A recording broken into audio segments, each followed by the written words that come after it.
1922-yilda Abduruf Fitrat, jadidchi, qolaversa ma'rifatparvar, o'zini hisobidan ko'plab iqtidorli O'zbekiston yoshlarini Germaniyaga o'qish uchun yuborgan va o'sha paytda Abduruf Fitrat butun e'tiborini muhandislikka qaratgan edi. Xo'sh, hozirgi kunda O'zbekiston yoshlarida muhandislikka qiziqishi bormi yoki yo'qmi? Va agarda bo'lsa, ular O'zbekistonning qaysi oliygohida tahsil olishlari mumkin? Javob oddiy va oson. Bu Toshkent kimyo xalqaro universiteti. Assalomu alaykum, hurmatli do'stlar. Mr. Otabek TV kanaliga va Toshkent kimyo xalqaro universitetiga xush kelibsizlar. Bu universitetda qay tarzda darslar amaliyot nuqtai nazaridan o'tkazilishini hozirda ko'rsatib beraman. Pastimda mana shu ko'rib turganingiz bu chelakda azot sovligi -196. Qo'limda mana shu choynaklardagi suvni harorati +95. Hozir ko'rasizlar. Fizika fanini oddiy va oson tarzda sizlarga ko'rsatib qo'yaman. Marhamat.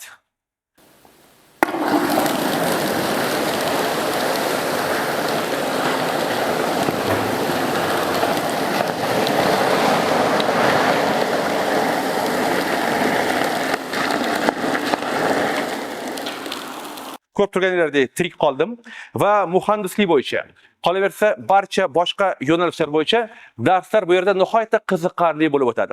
Bu yerda faqatgina muhandislik, balkim biznes va moliya bo'yicha, qolaversa ta'lim, san'at va tibbiyot maktabi ham mavjud. Qay tarzda bu yerda amerikalik pedagog prorektor bo'lib ishlaydi? Nima uchun amerikalik talabalar aynan ushbu universitetda tahsil olishyapti? Nima uchun bu universitetni tanlashgan va qaysi fanlar bo'yicha o'qishyapti? Qolaversa O'zbekiston yoshlari ham mana shu universitetga kirmoqchi bo'lishsa, qanaqa talablar bor? Ularni hammasini bugungi video orqali birgalikda tomosha qilamiz. Demak, like-ni bosib qo'ydik va videoni tomosha qilishni boshlaymiz. Rod Powell ushbu universitetning prorektori. Hozir ulardan so'raymiz, nima uchun aynan mana shu universitetda ular ishlashyapti. Good morning, Ms. Powell. Good morning. Good to see you. Nice to see you. So the first question, why do you work here at this lovely university? Kimyo International University of Tashkent is the first private university in Uzbekistan. It's the largest private university and one of the largest universities in all of Central Asia. And it's highly qualified to be a place to invite foreign students to come and study. Oh, cool.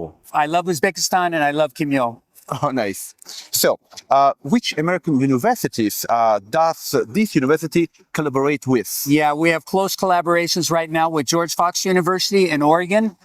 We were just visiting Baylor University in Texas, the University of Houston, LeTourneau University in Longview, Texas, Montana State University in Bozeman, Montana, and we just visited MIT in Boston.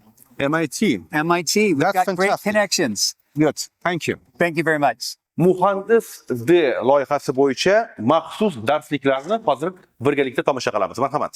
Ya'ni biz har bir fizika fanini hammamiz bilamiz. Har bir mavzu bo'yicha biz bolalarga o'sha mavzu bilan birgalikda tajribalarni parallelni o'rgatamiz. Fizikadagi har bir mavzuga 3 ta 4 tadan tajribani sirazi ko'rsatamizki, bolalarda u narsa yopishsin. Bu hozirgi ko'rsatadigan narsalar 7-8-9-sinflar uchun mo'ljallangan. Ya'ni darslar qanaqa? Masalan, temperatura mavzusini bilamiz. O'zingiz ham o'qigansiz maktabda. Ha, va fizika eng men ham o'qigan fan bo'lgan. Bu siz bitta emassiz, ko'pchilikda shunaqa. Mana hozir sal bo'lsa ham qiziqtiramiz sizni. Marhamat. Xo'p, temperatura jismlarga ta'sirini bilasiz. Ya sovuqdan torayadi, issiqdan kengayadi. Hozir mana shu hajmda, mana shu ichida mana havo bor. Shu hajmni toraytirib, mana hozir bu azot, suyuq azotni harorati -196 bo'ladi. -196 bu juda ham sovuq havo. Ichidagi gaz torayishini, sovishini hisobiga bu torayib ketmoqda.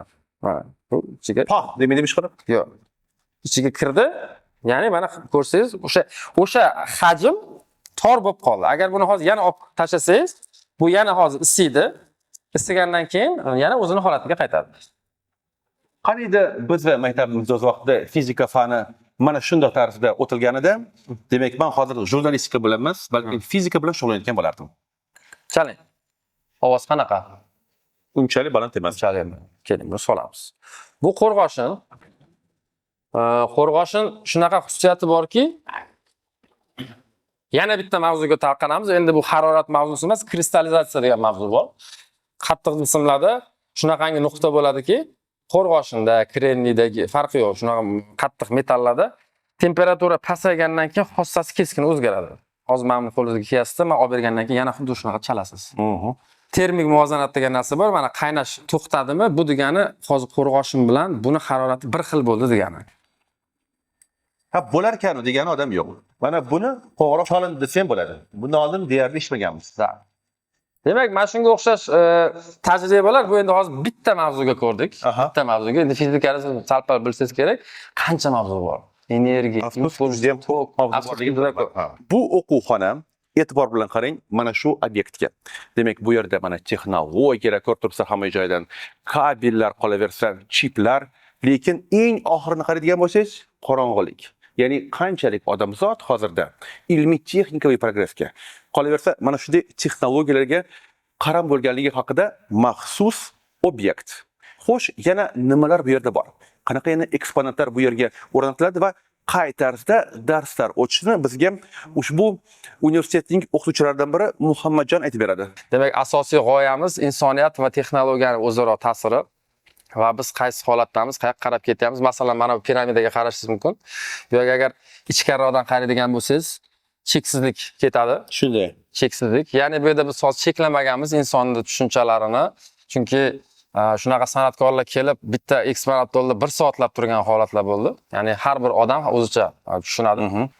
Masalan, bu yerda mana QR kod, ko'pchilik bilasiz, bu ishlaydigan QR kod. Buni telefoningizdan xohlagan tomoningizdan oladigan bo'lsangiz, bizda Kimyo xalqaro universitetini ofitsial saytiga kiradi. Ya'ni QR kod xohlagan tomon. Bemalol demak, Kimyo universitetini faoliyatini ko'rishingiz mumkin. Albatta, albatta. Bunaqa tarzda QR kodni hali ko'rmagandim lekin. Shunaqa har xil tomondan ishlaydi bu. Xo'p, yana bu yoqqa o'tamiz. Bu rasmlar talabalar o'zlari qilishgan. Demak, Nikola Tesla va Einstein. Bularga agar yaxshilab e'tibor beradigan bo'lsak, deylik, bunda ham yana ramziy ma'nolar bor. Misol uchun mana buni kullerda miya qismiga o'rnatilgan, ya'ni bu ilm-fan insonlarning miyasi ko'p ishlaydi. Miyasi qaynab ketgan paytda salgan to'p turish kerak, a? Shunaqa ma'no berilgan qisman. 3-kurs talabasi tomonidan qilingan. Bu ko'rinishdan oddiy kartonlardan ishlangan. Ya'ni qarasiz bitta odam ma'yus o'tiribdi. Ha. Ya'ni shu texnologiyadan qiynalib ketgan, bu tomonlari yemirilgan. Biz bilamiz, mana hozir Wi-Fi, televideniya, radio to'lqinlar odamni yeb tashlayapti. Xuddi shunaqa yemirilgan bir tomoni ma'yus o'tiribdi. Demak, u yoq nima bo'lishini hali bilmaydi. Bilasizmi, Pensilvaniyada bizda Amish degan odamlar bordi. Ular haligacha hech qanaqa texnologiyalardan foydalanmagan holda, hattoki telefoni ham yo'q, sveti ham yo'q, mashinalari yo'q, ot aravalarda yurishadi. Bunaqa demak, darsxonalaringizga yana 2-3 marotaba men kirsam, aqshga qaytganda Nyu-Yorkka emas, to'g'ri Pensilvaniyaga, Amishga qarab men yo'l olib o'sha yerda yashashim mumkin. Toshkent Kimyo xalqaro universitetida nafaqatgina o'zbekistonlik yoshlar, balkim Amerikadan kelgan talabalar ham tahsil olishmoqda. Savol tug'iladi.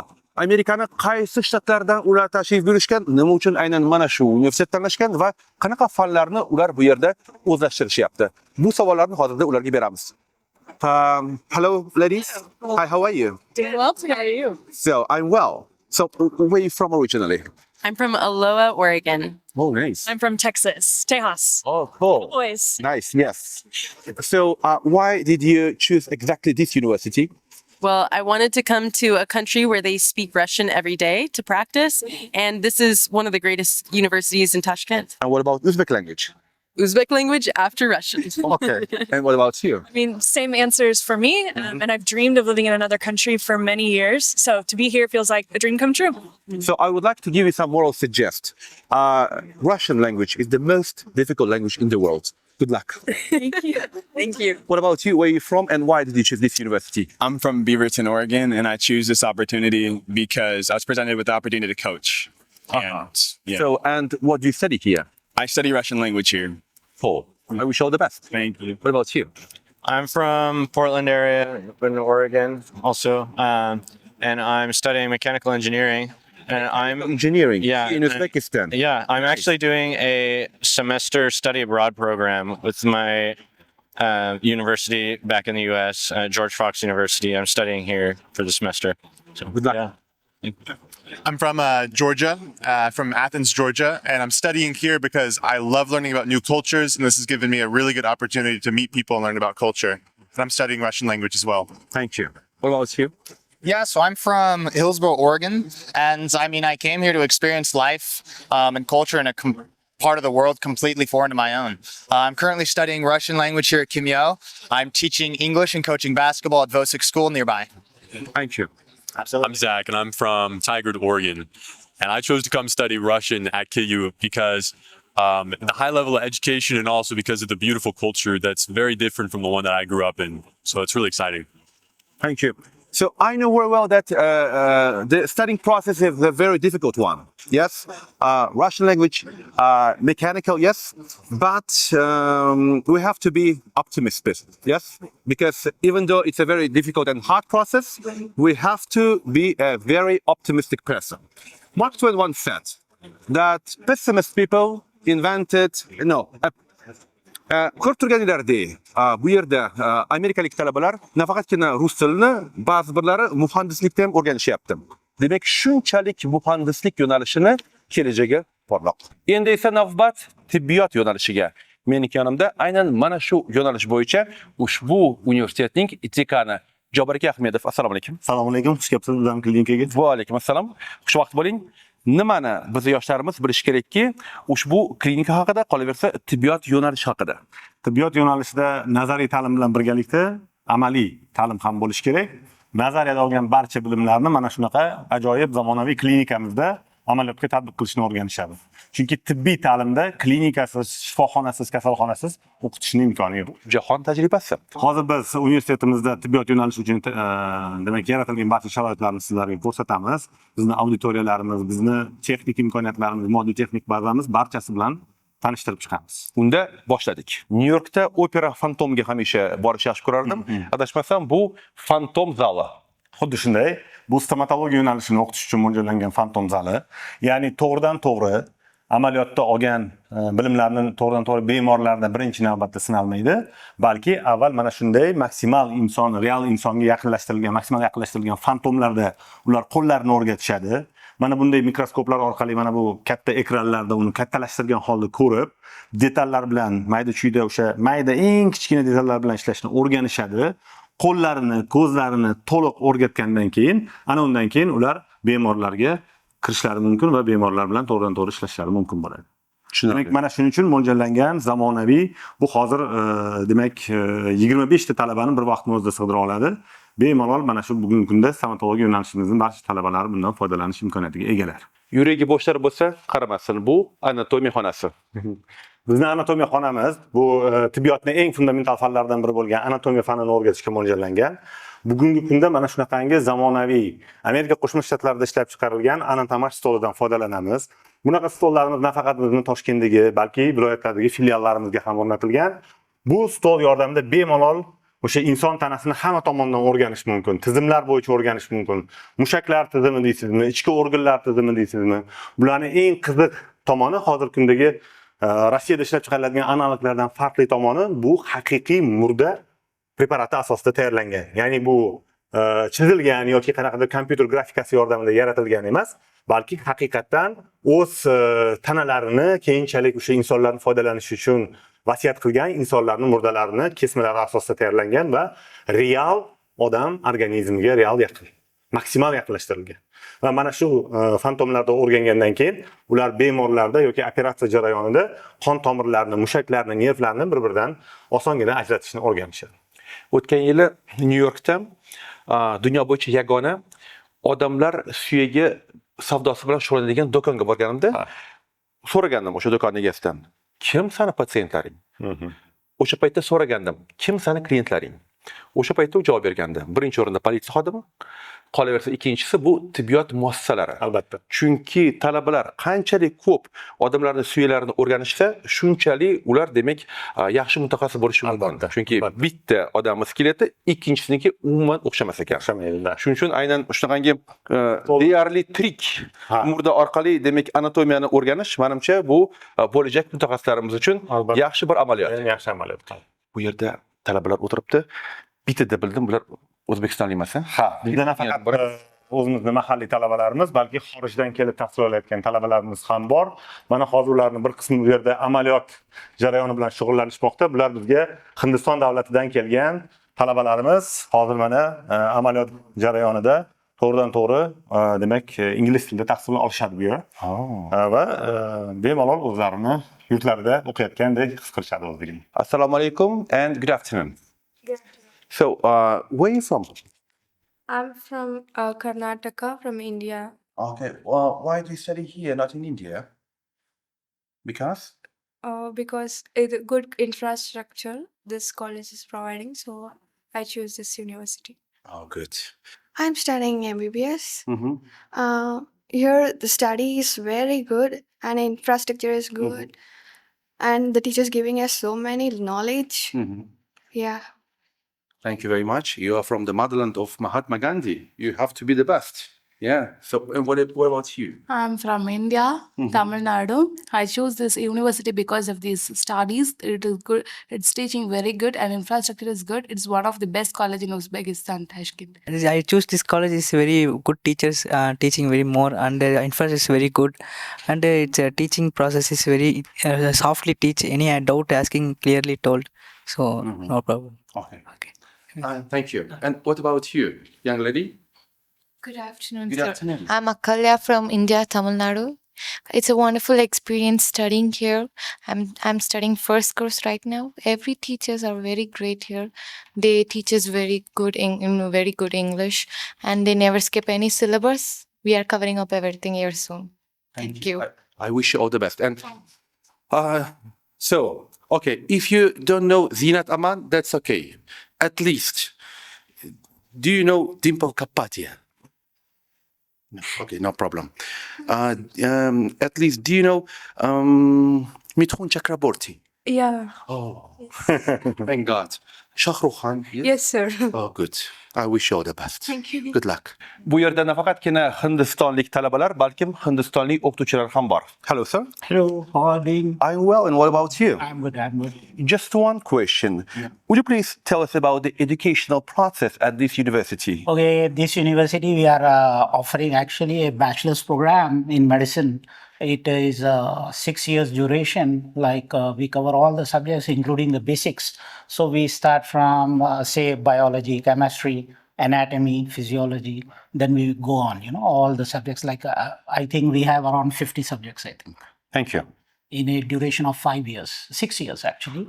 And simultaneously we take them to the hospital for training, that is an internship, and final year will be totally in the hospital. So 5 plus 1, totally 6 years duration. Yeah. We know very well that one of the best doctors in the world in India. Yeah. So good that Indian professors are here. Yeah. That is my pleasure. Yeah, we are trying, Thank you. Even the Uzbek teachers are good. Thank you. Qaysi viloyatlarda ushbu universitetning filiallari bor? Bugungi kunda Namangan viloyatida va Samarqand viloyatida bizning universitet filiallari faoliyat ko'rsatyapti. Bu yerda bizni Toshkentdagi deyarli barcha ta'lim yo'nalishlarimiz mavjud va jumladan tibbiyot yo'nalishi ham ikkala filialimizda ham mavjud. Bugungi kunda bizda talabalarimiz ma'ruzalarni o'qish uchun juda ham katta professorlarimiz kelib ma'ruzalarni o'qishadi va ular uchun mana shunaqangi katta ma'ruza zallarni tayyorlaganmiz. Bir vaqtning o'zida 200 ga yaqin talaba bitta zalimizda bemalol joylashadi va professional leksiyalarni tinglashi mumkin. Bu yangi o'quv binoyimizda jami binoni o'quv sig'imi 4000 ta talabaga mo'ljallangan va mana shunday ma'ruza zallarimizdan 10 ta ma'ruza zali mana shunaqa o'rnatilgan. Va bir vaqtning o'zida 10 ta ma'ruza zalda 2000 ta talaba ma'ruzalarni bemalol eshitishi mumkin. Va qolaversa mana katta monitorlarimizda biz boya ko'rgan o'sha anatomiya stolida ko'rgan ichki organlarning tuzilishi, ularni hamma tomonlama 3D formatdagi ko'rinishlarini translyatsiya qilish mumkin va bir vaqtning o'zida 200 ta talaba uni ko'rib kuzatib turishi mumkin. Mana shunday organlarni 3D formatda tomosha qilish albatta yaxshi ham tibbiyot sohasida emas, jurnalistika sohasida ekanman. Bu video kamerali mikroskopmi? Ha, albatta, bu mikroskop yordamida nafaqat siz bu yerda ko'rishingiz mumkin. Nimaiki ko'rayotgan bo'lsangiz, buni monitorda ekranga chiqarib beradi va siz ko'rayotgan narsani talabalar atrofda turib, xuddi shuni baravar ko'rishadi. Shu bilan birgalikda bu mikroskopdan raqamli sifrovoy fotoapparat yordamida bemalol suratlarni olish mumkin va keyin slaydlar ko'rinishida yana talabalarga taqdim etsa bo'ladi. Va qolaversa, bu mikroskoplarda translyatsiya qilish imkoniyati ham bor. Ya'ni shu yerda ko'rinayotgan narsani katta ekranga chiqarish imkoni bor. Adashmasam bu laboratoriya, to'g'rimi? Ha, bu laboratoriya hozir biz biologiya laboratoriyasida turibmiz. Biologiya laboratoriyasida juda ham ko'plab mana tekshiruv asbob anjomlari bu yerda mujassamlashgan. Asosiy bu yerda hozir talabalarga o'rgatadigan narsamiz bu genetik tadqiqotlar. Ya'ni biologiyadagi genetika sohasida bugungi kunda olib borilayotgan tadqiqotlarni mana shu laboratoriyada o'rganishadi. Chunki oxirgi yillarda genetik kasalliklar aholi o'rtasida juda ham ko'p uchrayotgan kasalliklar bo'lganligi sababli bu tadqiqotlarni birinchi, ikkinchi kursdayoq o'rganish talab etiladi. Keyinchalik klinikaga borganda uni asosini tushunish uchun mana shunday asbob uskunalarda analiz qilib, tahlil qilib, undan keyin ular xulosa qilishlari ancha oson bo'ladi. Adashmasam daktiloskopik kasalliklar bo'yicha maxsus tadqiqotlar aynan mana shu laboratoriyada olib boriladi. Albatta, bu yerda daktiloskop ham bor bizda. Ya'ni bemalol ular o'sha barmoq izlarini o'rganishadi, ularning o'ziga xos xususiyatlarini o'rganishadi va ularni har bir insondagi individual farqlari ham bemalol ular o'z ko'zlari bilan ko'rishadi va shu orqali ular tadqiqotlarni o'zlari o'rganib ketishadi. Bu bizning universitetimizning tibbiyot yo'nalishiga mo'ljallangan maxsus kutubxonamiz. Bu yerda tibbiyot yo'nalishiga tegishli barcha adabiyotlar mavjud. Bugungi kunda umumiy adabiyot fondi 15 mingdan ortiq kitobni o'z ichiga oladi. Bu faqatgina mana shunday kitob ko'rinishida. Elektron kitoblardan tashqari. Elektron kitoblardan tashqari. Elektron kitoblarimiz endi uni soni juda ham ko'p. Chunki bugungi kunda tibbiyotda nafaqat o'zbek tilida, balki rus tilida, ingliz tilida va boshqa xorijiy tillardagi kitoblardan ham o'qish talab etiladi. Shundagina tibbiyot sohasini to'liq zamon bilan hamnafas bo'lib o'rganish mumkin. Shuning uchun xorijiy tildagi kitoblarimiz ham bor bizda. Mani ustozlarimdan biri Vladimir Pozner, Rossiyaning bir bosh shifokorlaridan biri bilan suhbat qilayotgan paytda aynan intervyu jarayonida unga savol bergandi. Nima uchun Rossiya davlatining shifokorlari chet elnikiga qaraganda malakasi pastroq deganda javob menga juda yoqqandi. Chunki bizning shifokorlar degan u bosh shifokor ingliz tilini ko'pchiligi bilishmaydi. Shunday. Aynan adabiyot bo'yicha chiqayotgan yangiliklar 97% ingliz tilida. Faqatgina 3% rus tilida deb aytgandi. Men o'sha paytda qo'rqib o'sha savolni bermagandim. O'zbek tilida necha foiz? Shuning uchun men xursand bo'ldimki, aynan ingliz tilida ham bu yerda darslar olib borilyapti. Shuning uchun ham agarda talabalar aynan tibbiyot bo'yicha qanaqadir yangiliklarni bilmoqchi bo'lsa, bu borada ularda muammo bo'lmaydi, to'g'rimi? Muammo yo'q. Bemalol ingliz tilidagi zamonaviy adabiyotlardan o'rganib, o'zlarining bilimlarini mustahkamlab borishlari mumkin bo'ladi. Aytingchi, O'zbekiston yoshlari mana shu universitetga agarda topshirmoqchi bo'lishsa o'z hujjatlarini abituriyent sifatida birinchidan qachondan boshlab demak bu jarayonni ular boshlashlari mumkin va eng asosiysi qanaqa talablar bor? Birinchi navbatda qabul jarayoni bu hujjat topshirishdan boshlanadi. Aprel oyida har yili bizda hujjatlarni onlayn qabul qilish jarayonlari boshlanadi. Demak, qabul boshlanib bo'lgan. Qabul boshlanib bo'lgan. Qachongacha? Hozir bizda iyul oyigacha qabul jarayoni davom etadi. Iyul oxiridami? Iyulning oxirida tugaydi va bizda keyin kirish imtihonlarimiz bo'ladi. Kirish imtihonlaridan muvaffaqiyatli o'tgan abituriyentlarni keyin talabalikka tavsiya etamiz va ularni keyin o'sha qabul qilamiz. Qay tarzda o'sha kirish imtihonlari bo'ladi? Kirish imtihonlari har bitta yo'nalishni o'sha maktabni yo'nalishini o'zidan kelib chiqqan holda tegishli fanlar bo'yicha demak suhbat bo'lishi mumkin. Suhbat ko'rinishida, ya'ni beseda deymiz. Bundan tashqari yozma imtihonlar ko'rinishida ham bo'lishi mumkin. Mana tibbiyot yo'nalishlarida masalan yozma imtihonlar ko'rinishida qabul qilganmiz. Boshqa yo'nalishlarimizda suhbat ko'rinishida demak imtihonlar bo'lib o'tadi. Grantlar ham berasizlarmi? Albatta, bizning talabalarimizga grantlar ham bor. Ayrim yo'nalishlarimizda bugungi kunda juda ham talab yuqori bo'lgan yo'nalishlarda birinchi kursdanoq grant taqdim etilishi mumkin, lekin aksariyat ko'pchilik yo'nalishlarimizda birinchi kursni tugatgandan keyin muvaffaqiyatli o'qigan, yuqori o'zlashtirish ko'rsatkichlariga ega bo'lgan, baholari va ilmiy faoliyati umuman faol bo'lgan talabalarga universitet grantlari ham taqdim etiladi.